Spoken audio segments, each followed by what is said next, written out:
사태를 우리가 겪으면서 많은 사람들, 이웃들이 어려움을 겪고 있습니다. 특히 우리 기업을 하는 분들, 자영업, 가게하는 분들, 화근하시는 이런 분들이 어려움을 많이 겪고 있습니다. 그런데 어쩌면 이런 분들보다 더 큰 피해를 입은 대상이 누구냐 이렇게 물어보면 저는 단어만 아닌 교회라고 생각을 합니다. 이 교회되는 이미지가 엄청나게 타격을 입었습니다. 세상에서 교회를 바라보는 눈이 굉장히 비판적이에요. 연일 TV 화면에 교회 이름이 등장했지 않습니까? 이러다 보니까 교회가 가고 싶은 곳, 좋은 곳, 이런 곳이 이런 생각보다는 기피하는 대상이 되어버렸습니다. 어디 가서 내가 예수 믿는다 이렇게 말하기가 어려운 시대를 저희가 살고 있습니다. 우리가 특별한 죄를 범한 것도 아니잖아요. 교회가 뭐 나쁜 일 한 것도 아니잖아요. 그런데 이상하게 그렇게 흘러가고 있습니다. 이런 것을 보면서 참 마음이 많이 힘이 들고 아프기도 합니다. 이것이 오늘 우리가 처한 현실입니다. 그러면 교회가, 성도들이 늘 이런 모습으로 그냥 살아가야 됩니까? 그건 아니지 않습니까? 이것을 극복해야죠. 극복하고 다시 교회가 세상으로부터 사랑받는 곳, 가고 싶은 곳, 좋은 곳, 이런 것을 이미지를 다시금 회복해야 되죠. 실제로 그렇게 해야 되죠. 그럼 어떻게 우리가 이런 어려움들을 극복해 나갈 수가 있겠습니까? 오늘 신약의 본문은 이 질문에 대해서 답을 말씀하고 있습니다. 자, 어디를 한번 보냐? 여러분 오늘 신약 본문 한번 보겠습니다. 18절, 19절 두 절입니다. 제가 18절 읽겠습니다. 또 내가 네게 이르노니 너는 베드로라. 내가 이 반석 위에 내 교회를 세우리니 음부의 권세가 이기지 못하리라.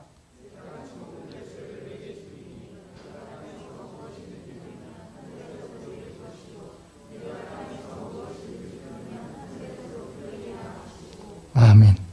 자, 오늘 본문을 보니까 이 땅 위에 교회를 누가 세웠는지, 그리고 교회를 왜 세웠는지 이 두 가지 질문에 대해서 아주 간단하게 답을 말씀하고 있죠.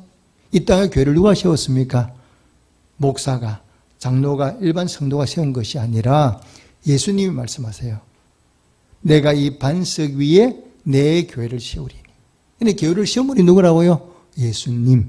정확히 말씀하고 있죠. 그 다음에 왜 교회를 세웠느냐? 음부의 권세가 이기지 못하도록. 교회의 존재 목적이 바로 뭐냐? 간단히 말하면 음부의 권세, 사단의 권세를 무너뜨리기 위해서, 이걸 이루기 위해서 교회를 세웠다고 말씀하고 있습니다. 우리 눈에 보이지 않지만 이 땅은 사단의 권세로 가득 차 있습니다.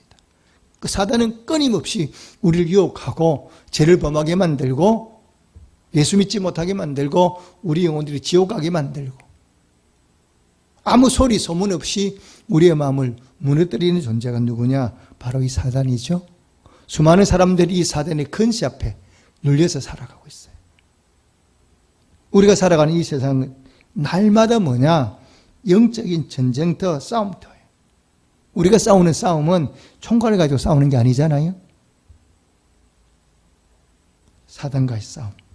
그래서 이 교회의 사명이 바로 뭐냐? 이 사단과 싸움에서 이기는 곳.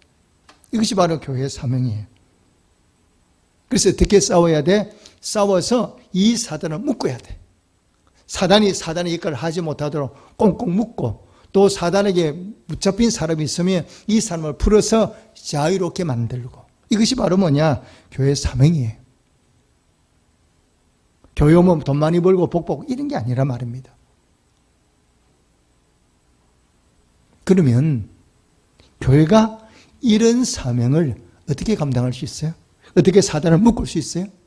사단이 묶인 사람을 풀 수 있어요? 성경은 그 방법에 대해서 말씀을 하고 있거든요. 마가복음 9장에 보면 예수님이 베나산에 올라가셨어요. 그때 귀신 들린 아이를 데리고 아버지가 찾아오죠. 제자들에게 얘기를 합니다. 우리 아이에게서 귀신을 좀 쫓아주십시오. 그 얘기를 듣고 제자들이 축사하죠. 나가라고. 귀신 보고 나가! 근데 귀신이 끄떡도 안 해. 창피를 당하고 있는데 예수님이 내려오셨어요. 그러니까 아이 아버지가 쪼로로 예수님께 가서 얘기하는 거죠. 내가 당신의 제자들에게 내 아이에게 귀신을 좀 쫓아내달라고 얘기를 했는데 못하더라. 그러니까 선생님이 내 아이를 구해 주십시오. 예수님 데려와라.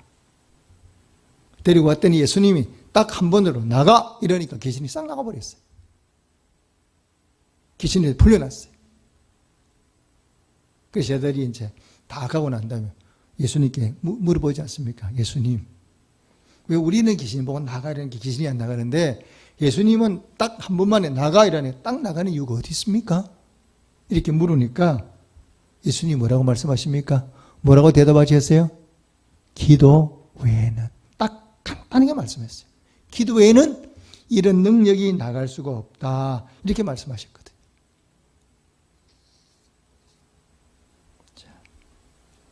사단과의 싸움에서 최상의 무기가 핵이 아닙니다. 우리 인간들에게는 핵이 이제 큰 무기고 무슨 무기지만 사단한테는 핵무기 아무것도 아니거든요. 사단을 물리칠 수 있고 사단을 묶는 무기는 이 최상의 무기가 바로 뭐냐? 다름 아닌 기도에 있는 거예요. 자, 이것을 보여주는 사건이 성경에 많이 기록되어 있잖아요. 사도행 12장에 보면 교회 지도인 베드로가 감옥으로 붙들려 가죠. 쇠사를 꽁꽁 묶어놨어요. 베드로 좀 있으면 죽게 돼 있어요. 그런데 한밤중에 이상한 일이 일어났잖아요. 베드로가 사슬에 묶여있는 그 밤에 천사가 나타났어요. 톡톡 사도를 베드로를 깨우는 거. 일어나라고. 묶인 것이 스스로 솔 풀리고 옥문이 얼마나 철창이 단단하게 닫혔겠습니까? 옥문이 저절로 열려. 베드로가 지금 정신없이 막 꿈인지 생신지 모르고 천사를 따라 감옥 밖에서 나왔어요. 천사가 사라졌어요. 이게 꿈이야 생시하고 요즘 말로 봐라 꼬집어 보는 거야. 그래 꿈이 아니야. 베드로가 감옥에서 나와 어디를 갑니까? 자기들이 모이는 곳으로 가지 않습니까? 그곳에 가보니까 사람들이 모여서 뭐하고 있어요? 베드로를 위해서 기도하고 있는 중이에요. 여러분 사도행 16장 보시면 어떻습니까? 사도 바울이 복음을 전하다가 매를 맞고 감옥에 갇히지 않습니까? 감옥에 갇혀 있는데 그 밤에 바울이 뭐 하느냐? 매를 맞고 발을 묶였지만 한밤중에 기도와 찬송을 했거든요. 큰 소리로 기도하고 큰 소리로 찬송했더니 갑자기 어떤 일이면 옥토가 막 움직이면서 묶인 것이 다 풀어져 버렸어요. 이것이 바로 뭐냐? 기도의 힘이거든요. 우리 능력 가지고는 불가능하죠. 이런 하나님 능력을 경험하는 통로가 바로 뭐냐? 기도라는 겁니다. 우리가 교회를 얘기할 때, 거기가 큰 건물이 우리가 뭐냐? 저기 큰 교회네 이렇게 얘기하잖아요. 또 사람들이 많이 모이면, 저기 큰 교회다 이렇게 얘기를 하죠.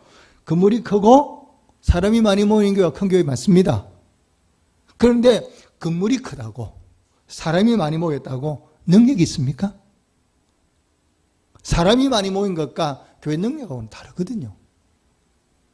사람이 많이 모였다고 귀신 쫓아낼 수 있습니까?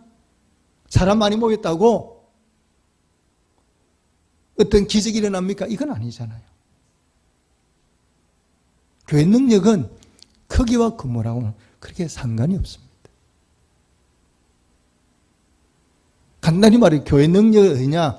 얼마만큼 기도하는 사람이 많으냐? 이걸 가지고 따지는 거죠.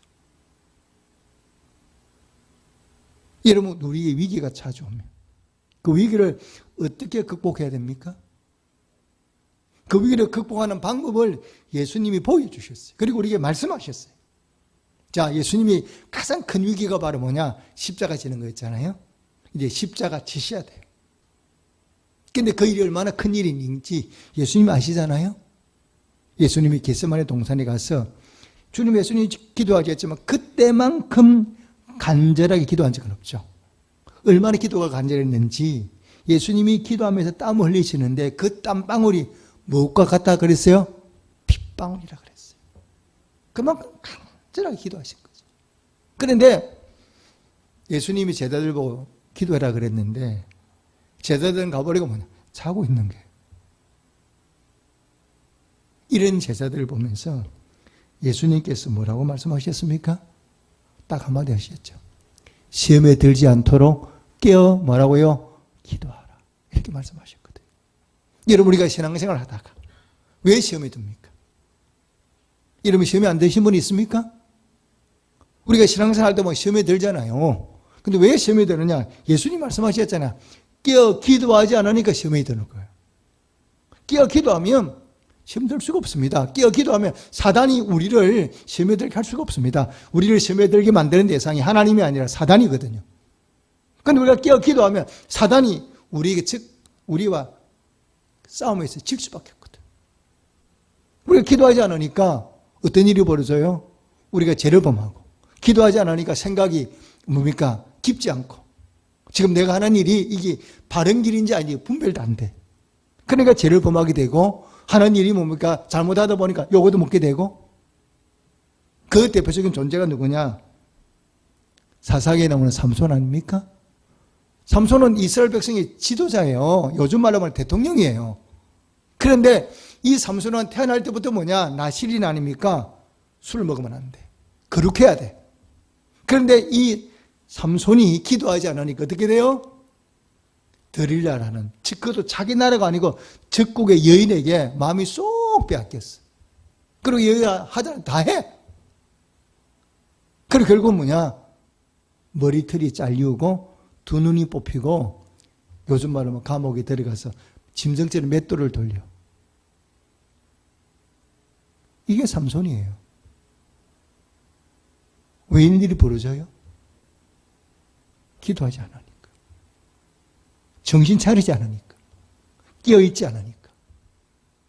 눈에 보이는 여자밖에 안 보이는 거예요. 내가 지금 어떤 사람인가를 잊어버린 거예요. 내가 이 나라의 지도자인 것을 잃어버리고 사는 거예요. 그런데 그 삼손이 감옥에 들어가지 않습니까? 감옥에 들어간 다음에 어떤 일이 벌어지는 걸 성경이 말씀하고 있거든요. 자, 여러분, 삼손의 힘이 어디서부터 나옵니까? 머리칼이 있잖아요. 그죠? 머리칼이 있어요. 그런데 드릴라가 그걸 알고 머리칼을 다 잘라버렸어요. 그러니까 힘이 없어져 버렸죠. 그런데 감옥에 들어간 다음부터 이 삼손이 깨닫고 감속 안에서 뉘우침이 많으냐? 기도하기 시작하거든요. 그래서 성경은 삼손이 기도한다 이렇게 말씀하지 않아요. 어떻게 표현하고 있느냐? 삼손의 머리칼이 자라기 시작하니라 이렇게 표현을 해요. 그래 삼손이 머리카락이 자란다는 얘기는 능력이 이제 회복되고 있는 중이라는 얘기지 않습니까? 그럼 삼손이 뭐 했다고요? 감옥 안에서 기도하기 시작하는 거죠. 내가 뭘 잘못했는가를 삼손이 깨닫기 시작하는 거죠. 그리고 난 다음에 다곤의 신전에 들어가서 뭡니까? 기둥을 딱, 두 기둥을 딱 끌어안고 삼손이 기도하지 않습니까? 한 번만 힘을 내게 달라고. 하나님, 한 번만 제게 힘을 주십시오. 그리고는 그가 그 기둥을 잡고 잡아당기니까 그 신전이 와르르 무너져서 삼손이 살아서 죽인 사람보다도 그때 한 번만에 죽인 사람이 훨씬 숫자가 많았다 그랬어요. 기도하니까 능력이 회복되는 거예요.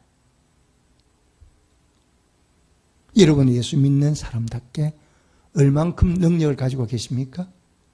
여러분 스스로 점검해 보십시오. 내가 예수 믿는 집사예요. 내가 예수 믿는 권사예요. 그런데 나한테 얼마만큼의 능력이 있는가 한번 여러분 돌아보십시오. 이 시대 한국교회 문제점이 많습니다. 그런데 저는 그래요. 다른 것보다도 한국의 가장 큰 문제점이 바로 뭐냐? 기도하지 않아요. 기도하는 사람이 자꾸 숫자가 줄어가요. 한국교회는 굉장히 능력 있는 교회였거든요. 전 세계에서 한국처럼 많이 모이고 예배당이 크고 선교사 파송 이런 교회가 없었어요. 한국교회 보면 전 세계 기적을 우리나라 경제적인 기적도 기적이지만 우리나라가 세계 교회사의 기적을 만든 나라죠. 근데 그 능력의 중심에 있는 것이 바로 뭐냐? 기도였어요. 다른 나라 하잖아요. 새벽기도 하잖아요. 철학기도 하잖아요. 심야기도 하잖아요. 어머니 기도하잖아요. 이런 기도의 시간들이 참 많았어요. 그리고 많은 사람들이 나라 민족을 가슴에 품고 기도했거든요. 그러니까 하나님이 그래서 은혜를 베풀어 주신 거예요. 그만큼은 지금 우리가 잘 살고 있는 거죠. 요즘 자녀들은요, 그렇지 않은 가정도 있지만 대부분의 가정은 배고픔이 뭔가를 몰라요. 왜? 배고파 본 적이 없으니까. 내가 밥을 굶어 본 적이 없어. 그러니까 배고픔이 얼마나 서러운가를 잘 모르는 거예요. 가난이 얼마나 그게 힘드는 건가를 그렇게 애들이 경험해 보지 않으니까 잘 몰라요. 그런데 저희 시대는 알잖아요. 배고파 봤잖아요. 가난이 무엇인가를 경험해 봤잖아요. 지금 우리가 얼마나 잘 살고 있는가를 알잖아요. 왜? 우리가 겪어왔으니까. 보릿고개를 우리가 견뎌왔으니까. 근데 요즘 아이들은 그걸 잘 몰라. 하나님 은혜로 우리가 이만큼 살게 됐잖아요. 그런데 우리가 이렇게 하나님 복을 주셨는데 우리가 자꾸 뭐하느냐? 그 기도의 자리를 떠나. 이러니까 문제가 발생하는 거죠. 위기를 극복하는 능력은 다른 데 있는 것이 아닙니다. 우리가 인생을 살다 보면 위기를 만나지 않습니까? 그 위기를 극복하는 능력이 어디 있느냐? 특별히 나라와 민족의 어려움을 만났을 때 그것을 극복하는 능력이 기도에 있다는 것을 성경은 우리가 누누이 말씀하거든요. 사무엘상에 보면 블레셋 나라가 쳐들어오잖아요. 전쟁에 이길 힘이 없죠. 사무엘이 뭐합니까? 백성을 미스바에 모으고 기도하지 않습니까? 기도하니까 하나님 도우시잖아요. 히스기야 시대에 산헤립이 쳐들어왔잖아요. 싸울 능력이 없어요. 그때 히스기야 한 일이 바로 뭐니까 그가 밤중에 성전으로 가서 울잖아요. 하나님 앞에 산헤립이 보낸 편지를 펴놓고 하나님 앞에 울면서 기도하거든요. 기도했더니 하나님이 그 18만 5천을 다 죽여버리고 그들을 구해주잖아요. 이게 나라와 민족이 어려울 때 해야 될 일이에요. 그래서 우리는 뭐냐? 어려움을 만나면 뭐 해야 되느냐? 그 위기를 극복해 나가기 위해서 하나님 앞에 달려나와서 기도해야 되거든요. 기도해야 되는데 그럼 어떻게 기도해야 돼? 어떻게 기도해야 이런 위기를 극복해 나갈 수가 있나? 자, 우리 구약 본문 한번 보겠습니다.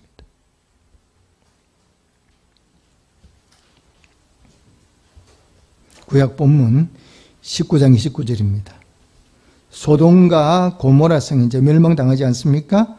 그 멸망을 당할 때 그 소돔과 고모라 성에 누가 살고 있어요? 롯이 살고 있어요. 그런데 그 유황불로 멸망을 당할 때 그 사람들 아무도 살지를 못했는데 그 가운데 롯의 가정 한 가정만 하나님 구해주시는 거죠. 롯의 가정을 구해주셨는데 롯이 잘해서가 아니라 누구를 생각하사? 누구를 생각했다 그랬습니까? 아브라함을 생각하사 하나님이 롯을 구원해 주신 거예요. 그럼 아브라함이 뭐 했어요?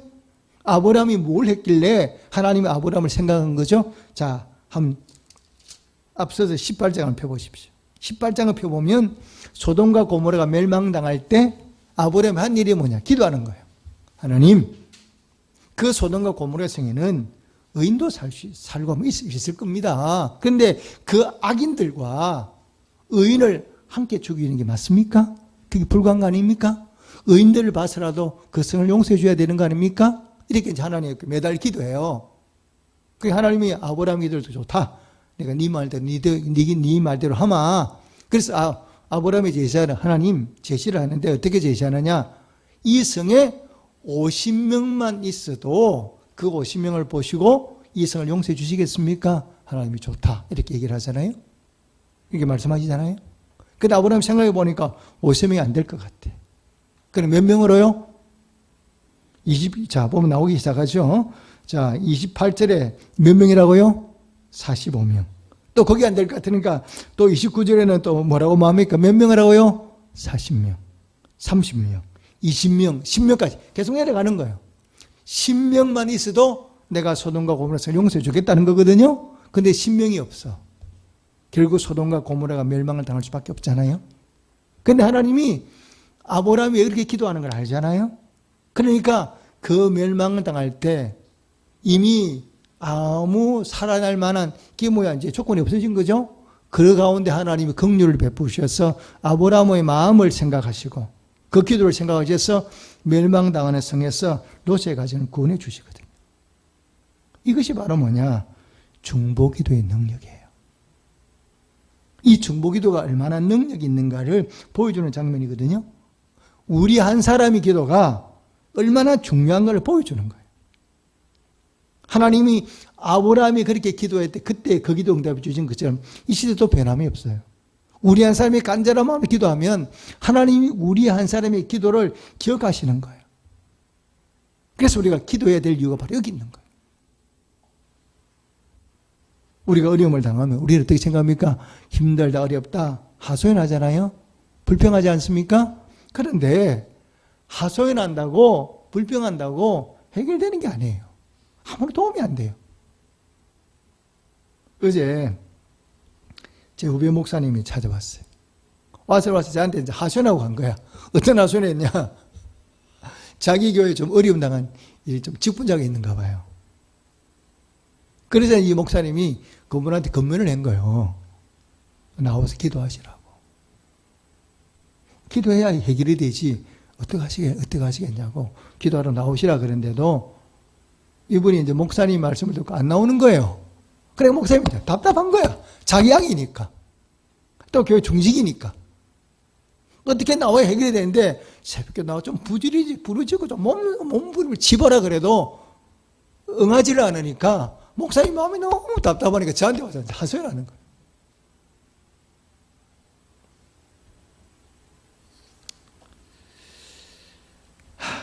제가 잘 아는 권사님이 남편이 실직을 당했어요. 남편이 성실한 분이에요. 그리고 회사에서도 인정을 받고 그랬어요. 근데 이 코로나19가 계속되니까 회사가 어려움을 이기지 못하니까 이제 사람들을 내보내잖아요. 그러니까 이분이 뭐 잘못된 게 아니라 회사 경영이 어려우니까 결국 이 회사가 사람들을 내보내면서 권사님 남편 되신 분도 실직을 하게 된 거죠. 어느 날 갑자기 이런 일이 벌어진 거예요. 미리 예상한 것도 아니고. 현실은 뭡니까? 당장 내 남편이 일을 못하게 된 거예요. 이게 우리 지금 뭐 권사님만의 얘기겠어요? 지금 우리나라에 회사 다니다가 실직하는 분들이 얼마나 많아요. 왜? 회사가 안 돌아가니까. 회사가 경영이 안 되니까. 그러니까 회사에서는 경영이 할 수가 없으니까 다 실직할 수밖에 없잖아요. 이 나무 얘기하고 내 얘기잖아요. 그럼 뭘 해야 되겠어요? 권사님이 할 수 있는 거는 기도밖에 할 방법이 없는 거죠. 왜? 내가 남편 댁에 가서 회사 가서 뭐 얘기할 수도 없고 싸울 수도 없고. 새벽을 깨우며 간절한 마음으로 기도를 했어요. 위기를 만나면 할 수 있는 게 기도잖아요. 그것을 기억하고 하나님 앞에 간절한 기도했더니 기적이 벌어졌어요. 하나님이 권사님의 기도를 들으시고 이전보다 더 좋은 조건으로 스카우트 되게 만들었어요. 요즘까지 어려운 시대에 젊은 사람도 아니고 어느 정도 나이가 든 분인데 이런 분들 다시금 우리 회사로 와라 이렇게 얘기하기가 쉽습니까? 그게 쉬운 일 아니잖아요. 근데 그런 일이 벌어진 거예요. 이게 나무 얘기가 아니고 이 시대 우리 주변의 얘기예요.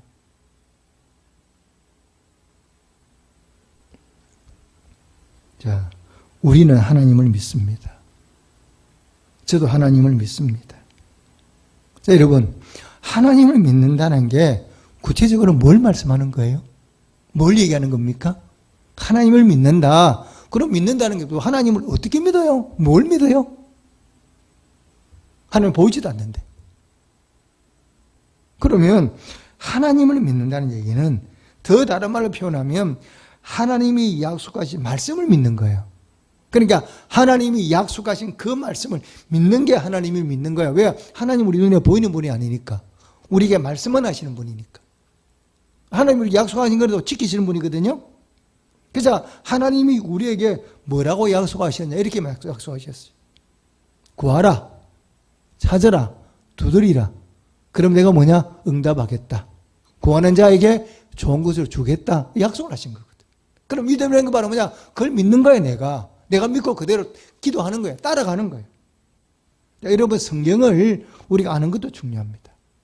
알아야 되죠? 그런데 아는 것도 중요하지만 그것보다 중요한 것은 뭐냐? 이 성경 말씀을 믿고 행하는 거예요. 행함이 없는 믿음은 죽은 믿음이라 그랬잖아요. 성경은 우리에게 뭐라고 말씀하십니까? 심는 대로 거둔다고 말씀하셨거든요. 심지 않으면 거둘 수가 없어. 이게 하나님의 법칙이야. 기도하지 않으면 응답은 없는 거예요. 기도해야 응답이 있는 거지 기도하지 않으면 응답이라는 거 없는 거예요.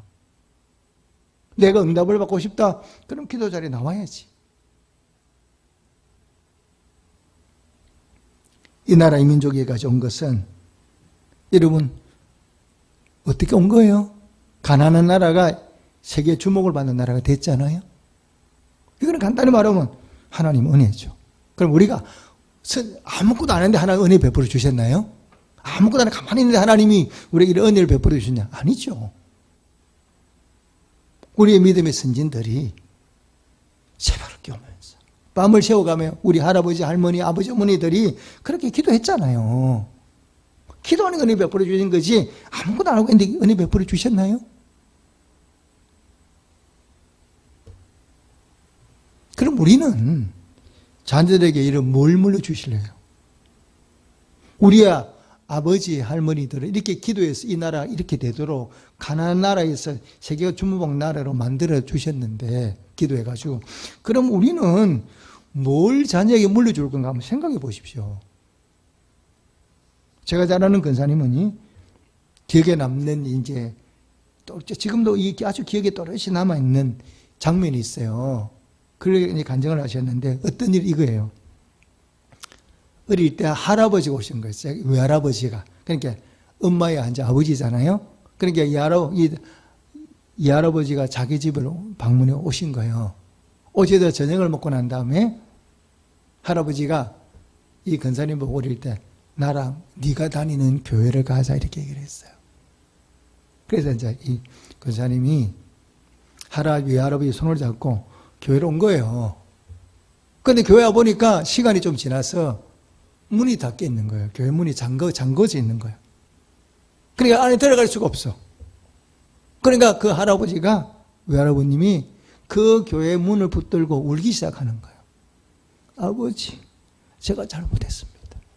일찍 기도하러 왔어야 되는데, 제가 일찍 나왔어야 되는데, 딴전 피우고 게으름 부리다가, 이렇게 문이 닫힌 교회로 오게 돼서, 너무 죄송하다고, 그 할아버님이 장로님이신데, 그 철로 교회 문을 붙들고 우시는 거예요. 울며 기도하는 거예요. 이 기억이 지금도 생생하대요. 여러분, 자녀는요, 뭘 보고 자랍니까? 부모의 뒷모습을 보고 자라잖아요. 자녀는 그 부모의 뒷모습을 보고 그렇게 자라는 거예요. 우리가 우리의 자녀에게 뭘 보여줄 수 있습니까? 지금도 우리나라 부모님들은 1순위가 뭐냐? 우리 아이 학업이야, 성적이야. 그리고 우리 아이가 좀 돈을 잘 벌 수 있는 직장에 들어가는 이게 최고로 생각하죠. 그게 나쁜 것도 아니고 당연하죠. 아이고 공부 잘하면 좋잖아요. 우리 아이가 좋은 데 취업하면 그래가 경제적 어려움을 살면 좋잖아요. 그것도 맞죠. 그런데 여러분 성적이 좋다고 돈을 번다고 우리 아이 가정이 행복이 보장되어 있습니까? 우리 아이 가정에 행복이 보장되어 있습니까? 그건 아니잖아요. 아무리 공부를 잘해도 아무리 돈이 많아도 내 아이의 장래의 삶이 행복이 보장된 건 아니다 말입니다. 우리나라가 전 세계에서 이혼율이 많이 높잖아요.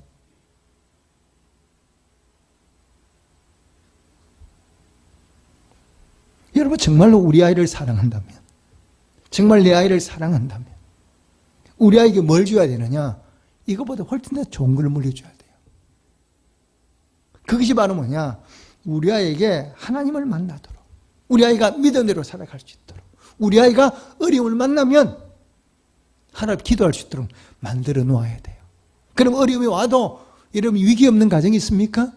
어려움 없는 이 세월이 있습니까? 언젠가 다가오거든요. 넘어지는 거예요. 힘이 없는 아이들은. 그런데 기도를 키운 아이들은요. 기도가 뭔지 아는 아이는 어려움을 만나면 뭐 하게 되느냐? 기도하게 돼 있어요. 그리고 어려움을 극복해 나가는 거예요. 그리고 믿음으로 키운 아이가 부모한테 불효합니까? 예수 잘 믿는 아이가 부모한테 불효하는 거 봤어요?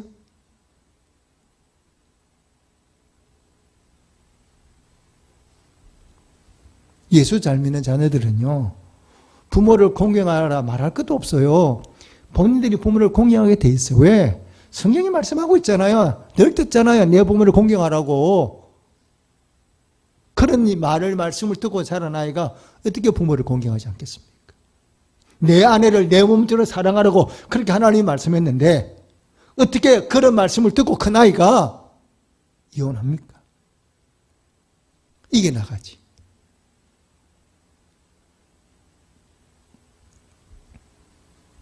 어거스틴의 어머니 모니카가 자식이 타락해 가는 그 모습을 보면서 처절하게 울면서 기도했잖아요.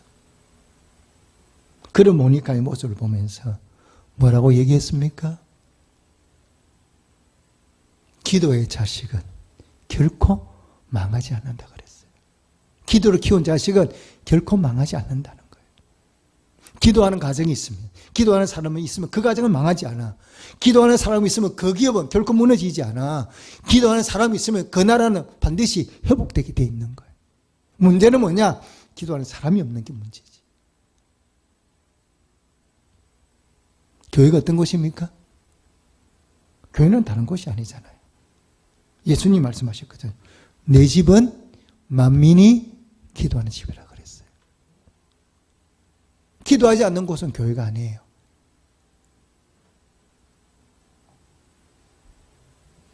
다시 한 번 더, 우리가 이 코로나19가 오기 전까지는 우리가 일상의 삶이 얼마나 그게 복인지 우리 모르고 살았잖아요. 근데 코로나19를 겪으면서 일상으로 돌아가는 게 이게 보통 힘든 게 아니야. 마스크를 매일 끼고 살아야 되고, 마음대로 어떻게 오고 가는 것도 어렵고, 이게 하나 일까지 다 힘들어. 이전이 얼마나 그리운지 몰라. 근데 그렇게 하고 싶은데 안 되잖아요. 그러면 우리가 일상의 삶으로 돌아가는, 회복되는 비결은 하나님 손에 달려있거든. 코로나19보다 더 강한 것이 바로 뭐냐? 하나님이십니다. 이걸 기억하셔야 돼요. 우리가 기도해야 이걸 종식시킬 수 있어요. 하나님 손에 달려있으니까. 오늘 주시는 이 말씀들을 다시 한번 마음에 새기시고 새벽을 깨우며 가정에서 언제나 항상 우리 교회는 문이 열려 있잖아요. 저는 교회 문 잘 닫지 않습니다. 밤늦은 시간까지는. 우리 교회는 언제든지 달려와 기도하라고. 언제나 문을 열어놔요. 또 교회라는 게 꼭 교회 와서 기도하는 것 아니잖아요. 내 삶의 현장에서 얼마나 기도할 수 있잖아요.